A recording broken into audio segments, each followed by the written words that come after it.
প্রেমে যেন থাকি সদা বিভোর, এমন সুধা দাও না মোরে ইয়া ইলাহি। আলহামদুলিল্লাহি রাব্বিল আলামিন ওয়াসসালাতু ওয়াসসালামু আলা সাইয়্যিদিল আমবিয়াই ওয়াল মুরসালিন, আম্মা বা'দ, ফাআউযু বিল্লাহি মিনাশ শাইতানির রাজীম। বিসমিল্লাহির রহমানির রহিম। আসসালাতু ওয়াসসালামু আলাইকা ইয়া রাসূলুল্লাহ ওয়া আলা আলিকা ওয়া আসহাবিকা ইয়া হাবিবাল্লাহ। আসসালাতু ওয়াসসালামু আলাইকা ইয়া নবিয়াল্লাহ ওয়া আলা আলিকা ওয়া আসহাবিকা ইয়া নূরাল্লাহ। মাদানী চ্যানেলের দর্শক শ্রোতা যে যেখান থেকে আজকের অনুষ্ঠান দেখছেন, সকলকে শুভেচ্ছা অভিনন্দন জানিয়ে অনুষ্ঠান আল্লাহর প্রতি ভালোবাসা শুরু করছি। অনুষ্ঠান শুরু করব নবী পাক সাল্লাল্লাহু আলাইহি ওয়া সাল্লাম এর উপর দুরূদে পাক এর ফজিলতের মাধ্যমে। কেননা দুরূদে পাক পাঠ ছাড়া কোনো কাজ যখন করা হয় ওই কাজটা অসম্পূর্ণ থেকে যায়। এই জন্য প্রিয় দর্শক শ্রোতা, আমরা এই অনুষ্ঠানটা শুরুই করি দাওয়াত ইসলামীর সকল অনুষ্ঠানই শুরু হয় নবী পাক সাল্লাল্লাহু আলাইহি সাল্লামের প্রতি ভালোবাসা দিয়ে। কারণ হচ্ছে নবী পাক সাল্লাল্লাহু আলাইহি সাল্লামের প্রতি ভালোবাসা ছাড়া আমাদের জীবন বেকার, আমাদের জীবনের কোনো অর্থ নেই। এজন্য আমরা শুরুতেই দুরূদে পাকের ফজিলত সম্পর্কে জেনে নিই। আর বারবার বলার এটাও একটা উদ্দেশ্য থাকে, যখন আমাদের মাইন্ডে একটা জিনিস বারবার আমরা শুনি, শোনার কারণে ওইটার প্রতি আমাদের আমল করাটার আগ্রহটা বেড়ে যায়। এজন্য দুরূদে পাকের ফজিলতের মাধ্যমেই আমরা অনুষ্ঠান শুরু করে থাকি। নবী পাক সাল্লাল্লাহু তাআলা আলাইহি ওয়া সাল্লাম ইরশাদ করেন, যে ব্যক্তি আমার উপর 100বার দুরূদে পাক পাঠ করবে, আল্লাহ পাক রব্বুল আলামিন বারাআতুম মিনান নার ওয়া বারাআতুম মিনান নিফাক, অর্থাৎ আল্লাহ পাক রব্বুল আলামিন তাকে মুনাফিকি এবং জাহান্নাম থেকে মুক্ত করে দেয়। প্রিয় দর্শক শ্রোতা, আজকে খুব সুন্দর একটা বিষয় নিয়েছি আমরা, ইনশাআল্লাহ তাআলা শ্রবণ করব। আজকের বিষয়টির উপর যখন আমরা আলোচনা শ্রবণ করব, ইনশাআল্লাহ তাআলা আল্লাহর প্রতি ভালোবাসা আমাদের বেড়ে যাবে। আর এই অনুষ্ঠানটি মূলত আমরা করে থাকি আল্লাহর প্রতি ভালোবাসা কিভাবে আমাদের বৃদ্ধি করা যায়, এবং যে কাজগুলোর দিকে যখন আমাদের নজর থাকবে, যে কাজগুলো যখন আমরা দেখব, তখন আল্লাহ পাক রব্বুল আলামিনের প্রতি ভালোবাসা যেন আমাদের বেড়ে যায়।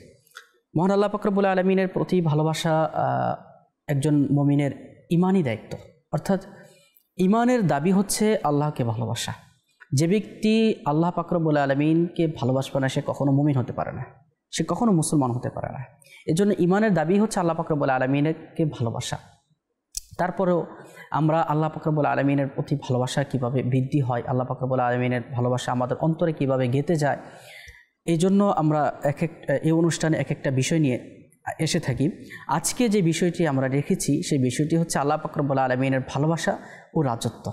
আল্লাহ পাক রব্বুল আলামিনের রাজত্বের দিকে আমরা যখন দেখি, আল্লাহ পাক রব্বুল আলামিনের বাদশাহিয়তের দিকে যখন আমরা দেখি, তখন আল্লাহর প্রতি ভালোবাসা অটোমেটিকলি বেড়ে যায়। দুনিয়াতে যদি দর্শক শ্রোতা, দুনিয়াতে যখন কোনো মানুষের প্রতি আমার ভালোবাসা জাগে, তাহলে তিনটা জিনিসের কারণে তার প্রতি আমার ভালোবাসা জাগতে পারে। নাম্বার 1, তার বাদশাহিয়াত দেখে, বাদশাহিয়াত মিন তার রাজত্ব দেখে, রাজত্ব মিন যে সে যতটুকু জায়গায় তার অধীনে আছে ওইটা দেখে তার প্রতি আমার হয়তো বা ভালোবাসাটা জাগতে পারে। আরেকটা হচ্ছে তার হুসনের প্রতি, অর্থাৎ সৌন্দর্য দেখে তার প্রতি ভালোবাসা জাগতে পারে। আরেকটা হচ্ছে তার দয়া, কেউ আমার প্রতি যখন দয়া করবে তখন তার প্রতি আমার ভালোবাসা জাগবে। প্রিয় দর্শক শ্রোতা, এই যে তিনটা বিষয় বলেছি, এই তিনটা বিষয়কে কে সৃষ্টি করেছেন? অবশ্যই উত্তর দিবেন মহান আল্লাহ পাক রব্বুল আলামিন সৃষ্টি করেছেন। তাহলে বান্দার প্রতি যদি বান্দা আমাকে একটু দয়া করেছে, তার প্রতি যদি আমার ভালোবাসা বেড়ে থাকে, তার প্রতি যদি আমার ভালোবাসা থাকে, বান্দা সুন্দর হওয়ার কারণে তার প্রতি আমার ভালোবাসা বেড়ে থাকে, তার প্রতি যদি আমার ভালোবাসা আসে, তাহলে একটু চিন্তা করি আমি, এই সৌন্দর্য কে দান করেছেন? এই দয়া কে দান করেছেন? তার ধন দৌলত দেখে যদি তার প্রতি আমার ভালোবাসা জাগে, তাহলে একটু চিন্তা করি এই ধন দৌলত কে দান করেছেন? নিশ্চয়ই মহান আল্লাহ পাক রব্বুল আলামিন এই ধন দৌলত দান করেছেন। মহান আল্লাহ পাক রব্বুল আলামিন হচ্ছে দুনিয়া ও আসমান যা কিছু আছে, মাখলুক, অর্থাৎ সৃষ্টি জগতের মধ্যে যা কিছু আছে সব কিছুর মালিক হচ্ছে আল্লাহ পাক রব্বুল আলামিন। তাহলে সেই রবের প্রতি কেমন ভালোবাসা, কেমন মুহাব্বত, কেমন আল্লাহ পাক রব্বুল আলামিনের প্রতি আমাদের ভালোবাসা থাকা উচিত। মহান আল্লাহ পাক রব্বুল আলামিন ইরশাদ করেন কোরআনুল কারীমের মধ্যে, কুলিল্লাহুম্মা মালিকাল মুলকি তুতিল মুলকা মান তাশা ওয়া তানজিউল মুলকা মিম্মান তাশা ওয়া তুইজ্জু মান তাশা ওয়া তুযিল্লু মান তাশা বিয়াদিকাল খায়র ইন্নাকা আলা কুল্লি শাইইন কাদির। তরজমায়ে কানজুল ঈমান আলা হযরত রাহমাতুল্লাহ তাআলা আলাইহি এর অনুবাদ এভাবে করেছেন, এরূপ আরজ করো হে আল্লাহ, বিশ্বরাজ্যের মালিক, তুমি যাকে চাও সাম্রাজ্য প্রদান করো এবং যার থেকে চাও সাম্রাজ্য ছিনিয়ে নাও, আর যাকে চাও সম্মান প্রদান করো এবং যাকে চাও লাঞ্ছনা করো। সমস্ত কল্যাণ তোমারই হাতে, নিঃসন্দেহে তুমি সব কিছুর মালিক। প্রিয় দর্শক শ্রোতা, পৃথিবীর সকল মানুষ যদি চায় আপনাকে বেইজ্জত করবে, মহান আল্লাহ পাক রব্বুল আলামিনের কাছে যদি আপনি ইজ্জতদার হন, আল্লাহ পাক রব্বুল আলামিন যদি আপনাকে সম্মান দান করেন, পৃথিবীর সকল মানুষ মিলেও আপনাকে বেইজ্জত করার ক্ষমতা রাখে না। আর আল্লাহ পাক রব্বুল আলামিন যদি আপনাকে ইজ্জত দান করেন, পৃথিবীর সকলে মিলেও আপনাকে বেইজ্জত করতে পারবেন না। মহান আল্লাহ পাক রব্বুল আলামিন কেমন বাদশাহ, যাকে চান বাদশাহিয়াত দান করেন। আমরা জানি পৃথিবীতে 4 জন বাদশাহ ছিল যারা পুরো পৃথিবী শাসন করেছে, তার মধ্যে 2 জন ছিল মুসলমান এবং 2 জন ছিল অমুসলিম। হজরতে সুলাইমান আলাইহিস সালামকে আল্লাহ পাক রব্বুল আলামিন পুরো পৃথিবী রাজত্ব করার শক্তি দিয়েছেন, বাদশাহিয়াত দান করেছিলেন। মহান আল্লাহ পাক রব্বুল আলামিন এমন এক বাদশাহ, যে বাদশার বাদশাহিয়াতের বাহিরে কোনো কিছুই নেই, সব কিছু আল্লাহ পাক রব্বুল আলামিনের বাদশাহিয়াতের মধ্যে, আল্লাহ পাক রব্বুল আলামিনের রাজত্বের মধ্যে রয়েছে। প্রিয় দর্শক শ্রোতা, আমরা যদি একটু লক্ষ্য করি, আমরা মাটির উপর দিয়ে চলাচল করি, মাটির নিচে কি আছে বৈজ্ঞানিকরা এখনো পর্যন্ত গবেষণা করে বলতে পারে না। পৃথিবীর শেষ প্রান্তে কি আছে তারা গবেষণা করে সঠিকটা উপস্থাপন করতে পারে না।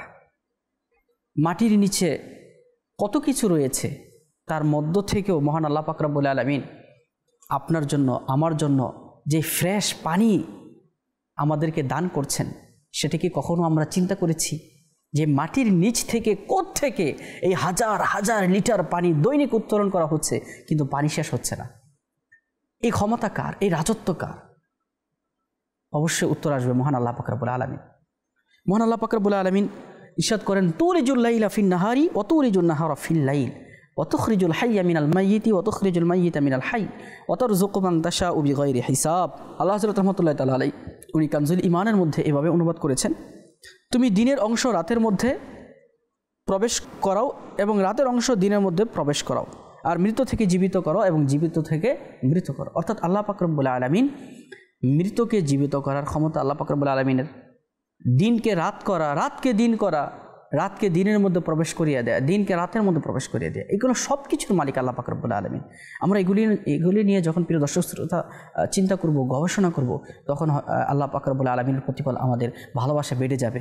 এজন্যই দর্শক শ্রোতা অনুষ্ঠান আল্লাহর প্রতি ভালোবাসা, আজকে বিষয় রেখেছি আমরা আল্লাহর প্রতি ভালোবাসা ও তার রাজত্ব। অনুষ্ঠানে আলোচনা করার জন্য আমাদের সাথে থাকেন মুবাল্লিগ দাওয়াত ইসলামী মোহাম্মদ এহসান কাদেরী হুজুর। ইনশাআল্লাহ তাআলা চলুন আমরা হুজুরের কাছ থেকে আজকের বিষয় নিয়ে আলোচনা শুনে আসি। মাশাআল্লাহ শরীফ ভাই, আজকের খুব সুন্দর একটি বিষয় আপনি রেখেছেন, আর এটার মধ্যে খুব আল্লাহ পাকের সৃষ্টি জগৎ, আল্লাহ পাকের রাজত্ব, আল্লাহ পাকের যে ক্ষমতা, তো এই সকল বিষয়গুলি চলে আসবে আজকের অনুষ্ঠানের মধ্যে। আর যখনই এই সকল বিষয়গুলি মানুষ উপলব্ধি করবে, রিয়েলাইজ করবে, এগুলো নিয়ে চিন্তা ভাবনা করবে, এগুলো নিয়ে রিসার্চ করবে, তখনই ওই ব্যক্তির আল্লাহ পাকের প্রতি ভালোবাসা অটোমেটিকলি বেড়ে যাবে।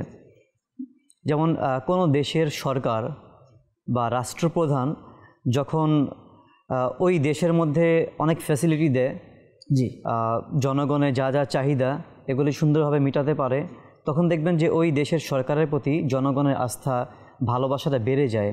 হ্যাঁ, কিন্তু আল্লাহ পাক যার রাজত্বের মধ্যে কিন্তু সব কিছু রয়েছে। এখন যেই দেশের সরকার বললাম, ওই সকল দেশের মালিক তো আল্লাহ পাকই।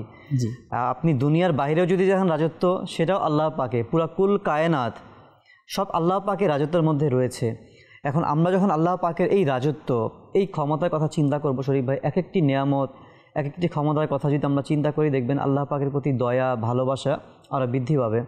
তো আজকে আমরা দেখেন যে দেশের যে সরকার বা রাষ্ট্রপ্রধান, তো তিনি কি করে যে তার নিয়ম অনুযায়ী তিনি দেশের মধ্যে বিভিন্ন আইন, নিয়ম, বিধিবিধান বানায় এবং ওইটাই সবাইকে মানতে হয়। হ্যাঁ, অবশ্যই সরকার যে আইনগুলো তৈরি করে সেগুলো মানুষের কল্যাণের জন্য, জনগণের কল্যাণের জন্যই করে। এবং জনগণ যদি ভালো হয়, বা ওই মাইন্ডের হয়, অবশ্যই জনগণ সেটা পালন করে। এটা পালন করতে হবে, কারণ দেশের আইন এটা মান্য করতেই হয়। অনুরূপভাবে শরীফ ভাই, আল্লাহ পাকে তো পুরো সকল কিছু রাজত্ব আল্লাহ পাকের কুদরতি হাতের মধ্যে। তো আল্লাহ পাক যেই রাজত্ব আমাদেরকে দিয়েছেন, যেই নিয়ামত আমাদেরকে দিয়েছেন, অবশ্যই এই রাজত্বের মধ্যে যারা আছে, আমরা যারা আছি, তো অবশ্যই আল্লাহ পাকে তাদের জন্য কিছু নিয়ম বিধিবিধান সৃষ্টি করেছেন, আর সেটাকে আমাদের মানতে হবে। আচ্ছা, এই নিয়ম বিধিবিধান সৃষ্টি করেছেন বা বানিয়েছেন, এর কারণও আমাদের ভালোর জন্যই। যেমনিভাবে আমরা একটা বিষয়ে খুব মেনে নেই যে সরকার যে রুলস বানিয়েছেন, যে নিয়ম বিধিবিধান বানিয়েছেন, তো এটা আমাদের ভালোর জন্য, আমরা খুব সহজেই বুঝে ফেলি এটা। তো আমরা এটা কেন বুঝতে চাই না যে আল্লাহ পাক যে বিধান আমাদেরকে দিয়েছেন আমাদের ভালোর জন্যই। আজকে যদি আমরা আল্লাহ পাককে রাজি করে জান্নাত হাসিল করতে পারি, অবশ্যই আমাদেরই ভালো, আমাদেরই ফায়দা। তো আসলেই শরীফ ভাই, আল্লাহ পাকের প্রত্যেকটি ক্ষমতা, আল্লাহ পাকের নিয়ামত নিয়ে আমাদেরকে চিন্তা করতে হবে যে আল্লাহ পাক আমাদেরকে এই ক্ষমতা দিয়েছেন। আপনি কয়েকটি বিষয়ে আলোচনা করেছেন, খুব সুন্দর লাগছিল যে স্টার্টিংয়ে আল্লাহ পাকের এই রাজত্বর বিষয়গুলি নিয়ে। তো আমরা যদি এক একটি বিষয়ে অনুধাবন করি, দেখবেন আল্লাহর প্রতি ভালোবাসা, শুকরিয়া জ্ঞাপন, এগুলো অটোমেটিক আমাদের জবান থেকে বের হয়ে যাবে। যেমন আপনি বলেন যে পানি কোত্থেকে আসে, কত হাজার হাজার মাইল, লিটার, এমনকি সৃষ্টির শুরু থেকে এখন পর্যন্ত আছে, কিয়ামত পর্যন্ত থাকবে, এই পানি শেষ হবে না। তো এই যে বাতাস বলি আমরা, একটা সেকেন্ডের জন্য যদি এই বাতাস, অক্সিজেন বন্ধ হয়ে যায়, আমরা শেষ। পৃথিবীর সমস্ত জীব সব ধ্বংস হয়ে যাবে যদি একটি সেকেন্ডের জন্য এটা বন্ধ করে দেয়, কিন্তু আল্লাহ পাক সেটি দেননি। তো এই রাজত্বের মধ্যে আমরা আছি, তো এই রাজত্বের বাইরে যাওয়ার কোনো সুযোগও আমাদের নেই। আজকে যত নিয়ামত পেয়েছি, কিন্তু আফসোসের বিষয় শরীফ ভাই যে আমরা এই যে রাজত্ব পেয়েছি, আল্লাহ পাকের দয়া, আল্লাহ পাকের নিয়ামত, কিন্তু এই রাজত্বের মধ্যে থেকেই আমরা তারই নাফরমানি করি। আপনাকে যদি কেউ কোনো রাজত্ব দেয়, রাজত্ব বলতে দুনিয়াবি আমি মিসাল দিচ্ছি, উদাহরণ দিচ্ছি, আপনাকে যদি কেউ খুশি হয়ে বা দয়া করে আপনাকে একটি বাংলোর দেয়, আপনাকে একটি এলাকার মধ্যে বিশাল একটি বাড়ি আপনাকে গিফট করে যে আজকে থেকে আপনি এখানে মালিক, উপহার দেয়, তো আপনি কি ওই মালিকের কখনো নাফরমানি করবেন? কখনোই করবেন না। আমি এই জন্য করবো না, যদি হয়তো বা সে আমার কাছ থেকে ওইটা নিয়ে নেবে, জি, এই জন্য আমি তার নাফরমানি থেকে বেঁচে থাকার চেষ্টা করব। আচ্ছা, আমরা খুশি হয়ে এটা কিন্তু তার কৃতজ্ঞতা প্রকাশার্থে কিন্তু আমরা তার নাফরমানি করব না, কেন আমাকে দয়া করে সেটা দিয়েছে। তো আজকে দেখেন আমাদেরকে যে আল্লাহ পাক সকল কিছু দিয়েছে, আজকে দুনিয়াতে আমরা বলি না যে আমার এই জমির মালিক আমি, ওই বাড়ির মালিক আমি, এই দেশের মালিক আমি, কিন্তু আসলে কোনো কিছুর মালিকই আমি না। হুজুর কোরআনের মধ্যে মহান আল্লাহ পাক রব্বুল আলামিন বলেন, লাহু মা ফিস সামাওয়াতি ওয়া মা ফিল আরদি ওয়া মা বাইনাহুমা ওয়া মা তাহতা সারা। সূরা তাহা আয়াত নম্বর 6, আল্লাহ পাক রব্বুল আলামিন 16 নম্বর পারায় বলেন, লাহু মা ফিস সামাওয়াতি ওয়া মা ফিল আরদ। মহান আল্লাহ পাক রব্বুল আলামিনের জন্যই আসমান এবং জমিনের মধ্যে যা কিছু রয়েছে, শুধু আসমান এবং জমিনের মধ্যে যা কিছু রয়েছে শুধু তাই নয়, ওয়া মা বাইনাহুমা ওয়া মা তাহতা সারা, এই জমিনের নিচে যা কিছু আছে সব কিছুর মালিক আল্লাহ পাক রব্বুল আলামিন। আজকে হুজুর আপনার সাথে আমি একটু অ্যাড করি। জি, আজকে পানির জন্য যখন পানি থাকে না কিছুদিন আমরা অস্থির হয়ে যায়, বিশেষ করে যখন কৃষক ভাইয়েরা ধান রোপণ করে, চারা যখন একটু বড় হয় তখন পানির প্রয়োজন হয়। যখন পানি না পায় তখন কত পেরেশান, যখন পাম্প দিয়ে পানি না ওঠে তখন কত পেরেশানি। আমরা বৃষ্টির জন্য দোয়া করে। জি, যদি বেশি বৃষ্টি হয় তাও আমাদের জন্য ক্ষতি, আবার যদি কম বৃষ্টি হয় তাও আমাদের জন্য ক্ষতি। মহান আল্লাহ পাক রব্বুল আলামিন এর রাজত্বের মধ্যে, হাসান ভাই আপনি যদি একটু দেখেন, আল্লাহ পাক রব্বুল আলামিন রাজত্বটাকে আমাদের জন্য কিভাবে সাজিয়েছেন। সুবহানাল্লাহ। আল্লাহ পাক রব্বুল আলামিন বলেন, ওয়া আনজালনা মিনাস সামাই মাআম বিকদার, আমি আসমান থেকে পানি বর্ষণ করি, কিন্তু এই পানিটা একটা পরিমাপ, আমি আসমান থেকে পানি বর্ষণ করি, ওই পানিটা একটা পরিমাণ মতো থাকে, পরিমাণ মতো আমি পানি বর্ষণ করি। ফাআসকান্নাহু ফিল আরদ, এবং ওই পানিটা আমি জমিনের মধ্যে রেখে দেই। সুবহানাল্লাহ। তারপর মহান আল্লাহ পাক রব্বুল আলামিন বলেন, ওয়া ইন্না আলা যাহাবিন বিহি লাকাদিরুন, যখন আমার বান্দার প্রয়োজন হয় আমি ওই পানিটা তাকে তখন দান করি। সুবহানাল্লাহ। আল্লাহ পাক রব্বুল আলামিন আমাদেরকে কত ভালোবাসেন হাসান ভাই। আমরা যে পানি ব্যবহার করব, পানি ইউজ করব, সেই মালিক, যে মালিকের রাজত্বের মধ্যে আমরা বসবাস করি, আল্লাহ পাক রব্বুল আলামিন আমাদের কিন্তু কোনো জিনিস কমতি রাখে নাই। আল্লাহ পাক রব্বুল আলামিন যদি পানি বর্ষণ করতেন তাহলে তো আমাদের অস্তিত্ব থাকতো না, আমরা তো পানিতে ভেসে যেতাম। আবার যদি আল্লাহ পাক রব্বুল আলামিন পানি বর্ষণ কম করতেন তাহলে আমরা পানি না পাওয়ার কারণে মরে যেতাম। কিন্তু আল্লাহ পাক রব্বুল আলামিনের দয়ার প্রতি কোরবান হয়ে যায় আমরা। প্রিয় দর্শক শ্রোতা, আল্লাহ পাক রব্বুল আলামিন আমাদের যতটুকু পানির প্রয়োজন ততটুকু আসমান থেকে আল্লাহ পাক রব্বুল আলামিন নাজিল করেন, এবং ওই পানিটাই হুজুর আল্লাহ পাক রব্বুল আলামিন যে পানিটা আমাদেরকে দিয়েছেন ওইটা দিয়ে আমরা জীবনযাপন করি। আমাদের খাবার ওইটা দিয়ে আসে, আমাদের ফসলাদির মধ্যে ওই পানি দেওয়া হয়, সব কিছুর মধ্যে পানিটা আল্লাহ পাক রব্বুল আলামিনের দান করা হয়। আল্লাহ পাক রব্বুল আলামিনের যদি একটা জিনিসের দিকে আপনার নজর দেখেন তাহলে আল্লাহর প্রতি ভালোবাসা অটোমেটিকলি 10 গুণ থেকে 100 গুণ বেড়ে যাবে। 100 গুণ বেড়ে যায়। আমরা যদি শরীফ ভাই চিন্তা করি যে এই যে আজকে আল্লাহ পাক আমাদেরকে সৃষ্টি করেছেন, তার রাজত্বকে তিনি কিভাবে পরিচালনা করবেন, আল্লাহ পাকের কিন্তু আগে থেকে প্ল্যানিং সব কিছু ছিল, এবং সেভাবে কিন্তু তিনি দুনিয়াকে পরিচালিত করছে। আজকে আমরা যদি রিজিকের কথা টপিকে চলে আসি, যে আল্লাহ পাক এই রিজিকগুলো কীভাবে আমাদেরকে দিচ্ছেন প্রতিনিয়ত, যে এত আল্লাহ পাকের মাখলুকাত, শুধু মানুষ শরীফে আমি বলবো না, আল্লাহ পাকের সকল মাখলুকাত। জি হুজুর, এই ব্যাপারে কোরআনুল কারীমের মধ্যে সূরা হুদে 12 নম্বর পারার আয়াতের শুরু আয়াতটাই আল্লাহ পাক রব্বুল আলামিন বলেন, ওমা মিন দাব্বাতিন ফিল আরদি ইল্লা আলাল্লাহি রিজকুহা। আল্লাহ পাক রব্বুল আলামিন প্রত্যেকটা মাখলুকের, জীবজন্তু যারা রিজিক খাওয়ার উপযুক্ত, সকলের রিজিকের দায়িত্ব আল্লাহ পাক রব্বুল আলামিন নিজে নিয়েছেন। সুবহানাল্লাহ। পাখির দিকে যদি হুজুর আপনি একটু নজর দেখেন, আমরা তো রিজিকের ব্যাপারে যেহেতু আপনি আসছেন, আল্লাহ পাক রব্বুল আলামিন রাজত্বের মধ্যে আল্লাহ পাক রব্বুল আলামিন বান্দার জন্য রিজিকের কীভাবে ব্যবস্থা করে রেখেছে। আমি যারা মানুষ, আমরা রিজিকের একটা বন্দোবস্ত করে থাকি এবং ওই রিজিকটাকে সংরক্ষণ করি, কিন্তু কখনো কি হুজুর আপনি দেখেছেন কোনো পাখি তার পরের দিন সে কী খাবে এটাকে জমা রেখেছে? এটা শুধু পাখি নয় শরীফ ভাই, সৃষ্টি জগতের মধ্যে আল্লাহ পাকের যে সকল মাখলুকাতের মধ্যে একমাত্র মানুষ যারা রিজিককে জমিয়ে রাখে, গুদামজাত করে রাখে, আগামী দিন কি খাবো আমি, এটার জন্য জমিয়ে রাখে একমাত্র মানুষ। তো আল্লাহ পাক কিন্তু ওই মানুষের সৃষ্টির আগে, সে দুনিয়াতে এসে কী খাবে এটা তো পরে, কিন্তু এই দুনিয়াতে আসার আগেই আল্লাহ পাক তার রিজিকে লিখে রেখেছেন যে তিনি কি খাবার খাবেন, তার রিজিক কতটুকু রয়েছে। তো এরপর দেখেন, আমরা জানার পরে কিন্তু রিজিককে আমরা জমিয়ে রাখি। আচ্ছা, আগামী দিনের জন্য যখন আমি শরীফ ভাই রাখি, আমি কখনো ভেবেছি যে আগামীকাল আমি বাঁচবো কি না? আমার রিজিক হয়তো বা থাকবে, আমি থাকবো না, অবশ্য আমার রিজিক থাকবে না বিধায় আমি থাকবো না, কিন্তু আমরা আসলে জমিয়ে রাখি, আমার জমাকৃত মালটা সে পড়ে থাকে। তো আমরাই আজকে একমাত্র মানুষ যারা আমরা তাওয়াক্কুলের অভাব রয়েছে। পৃথিবীর কোনো সৃষ্টির মধ্যে, মাখলুকাতের মধ্যে দেখবেন ওই তাওয়াক্কুলটার অভাব নেই যে আগামীকাল সে কী খাবে। এই যে পাখির উদাহরণ দিলেন, দেখেন পৃথিবীতে যত মাখলুকাত, এর মধ্যে মানুষ যদি আমরা দেখি, পৃথিবীতে মানুষের সংখ্যা যত, এই 9 গুণ সংখ্যা বেশি জিন জাতিদের। জি, তাহলে এবার দেখেন যে জিন জাতিদের সংখ্যা কেমন হবে। পুরা জিন জাতিদের যত সংখ্যা রয়েছে, আপনি যদি ওইটাকে আরও 9 দিয়ে গুণ করুন, এর 9 গুণ বেশি রয়েছে আল্লাহ পাকের এই জমিনের মধ্যে পানি, সমুদ্রের মধ্যে যে প্রাণীগুলি রয়েছে। এখন বলেন তাদের সংখ্যা কেমন? অনেক।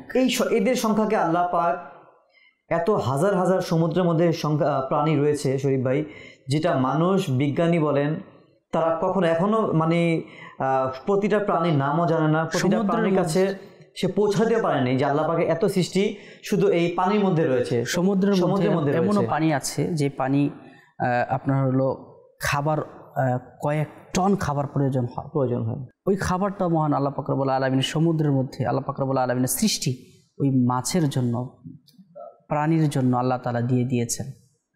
পৃথিবীতে এই রাজত্বের মধ্যে, মহান আল্লাহ পাক রব্বুল আলামিনের রাজত্বের মধ্যে যারা বসবাস করছে, রাজত্বের বাইরে তো কোনো কিছুই নেই। আল্লাহ পাক রব্বুল আলামিনের এই সৃষ্টির জগতের মধ্যে না খেয়ে কেউ মারা যায় না। আল্লাহ পাক রব্বুল আলামিন মানুষকে সকল নিয়ামত দিয়েছেন।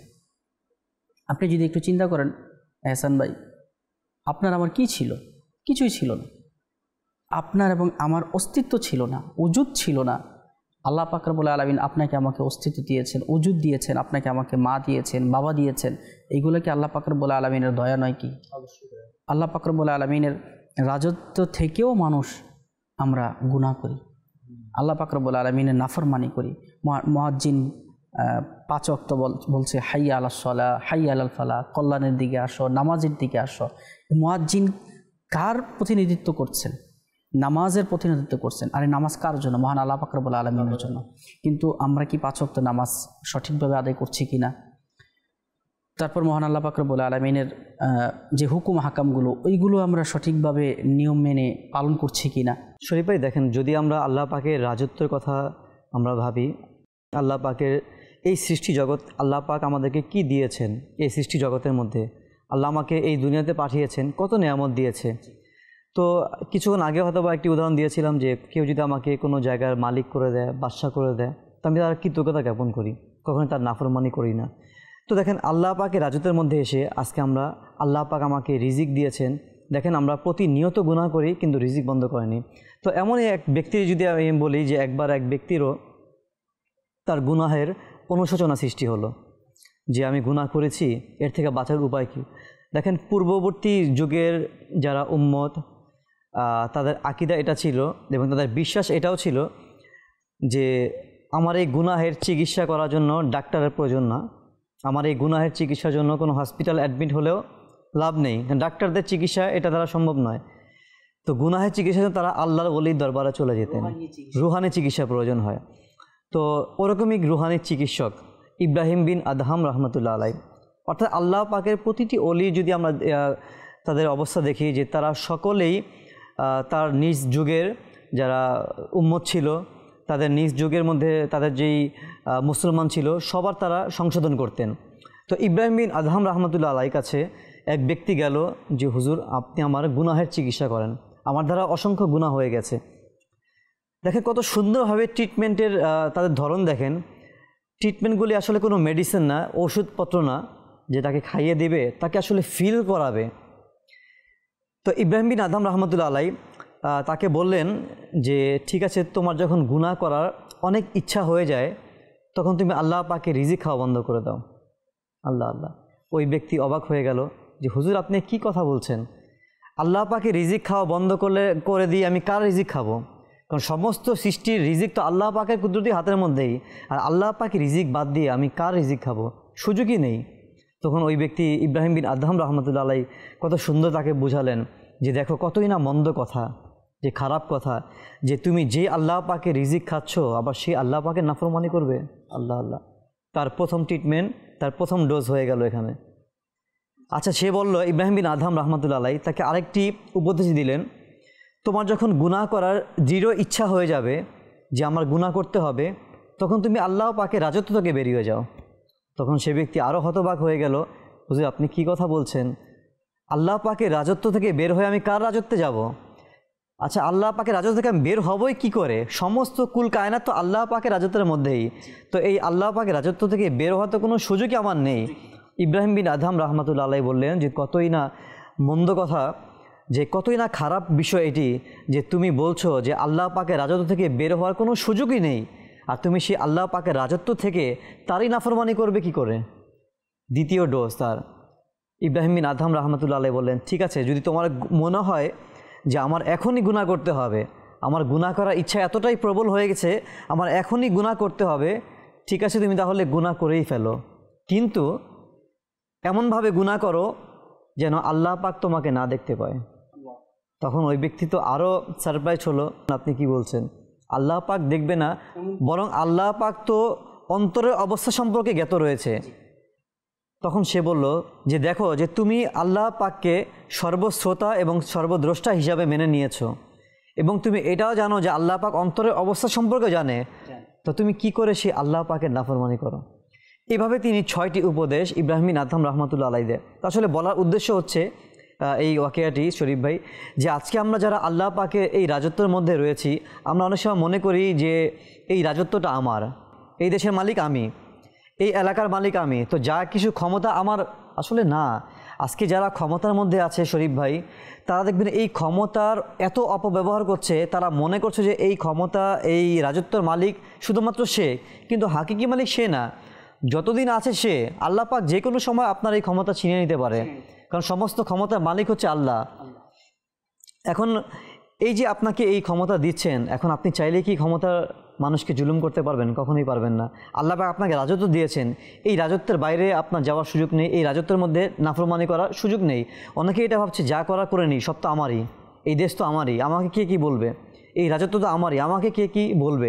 তো আসলে না, আজকে দেখবেন অসংখ্য দেশগুলি, যে মুসলিম দেশগুলিকে আজকে নানানভাবে অত্যাচার করছে, মনে করছে তারা অনেক শক্তিশালী, কিন্তু তারা ভুলে গেছে যে জালিমরা যা কিছুই করছে সব কিছু সম্পর্কে আল্লাহ পাক রব্বুল আলামিন জ্ঞাত, আল্লাহ জ্ঞাত রয়েছে। আর শরীফ ভাই, আজকে আপনি যদি ইতিহাস দেখেন, প্রতিটা ইতিহাসের মধ্যেই হয়তোবা সাময়িক সময়ে মুসলমানরা ক্ষতিগ্রস্ত হয়েছিল, কিন্তু বিজয় কিন্তু মুসলমান হয়েছে। ইতিহাস দেখেন, বর্তমানে মুসলমানরা জয়ী হবে এবং কিয়ামত পর্যন্ত যাদের জয় হবে তারা মুসলমান জাতি হবে। দেখেন, আপনি ফেরাউনের যুগে দেখেন, আপনি নমরুদের যুগে দেখেন, যে ওই যুগে মুসলমানরা নির্যাতিত হয়েছিল, নিপীড়িত হয়েছিল, কিন্তু ওই যুগের মধ্যে আল্লাহ পাক তাদেরকে এমন বড় শিক্ষা দিয়েছে, তাদের ধ্বংস করেছে, যে কিয়ামত পর্যন্ত মানুষ তাদেরকে স্মরণ রাখবে। আসলে আপনি যে আলোচনা করছিলেন খুবই গুরুত্বপূর্ণ আলোচনা, কিন্তু সময় আসলে সঙ্গ দিচ্ছে আমাদেরকে, এই জন্য বিদায় নিতে হচ্ছে।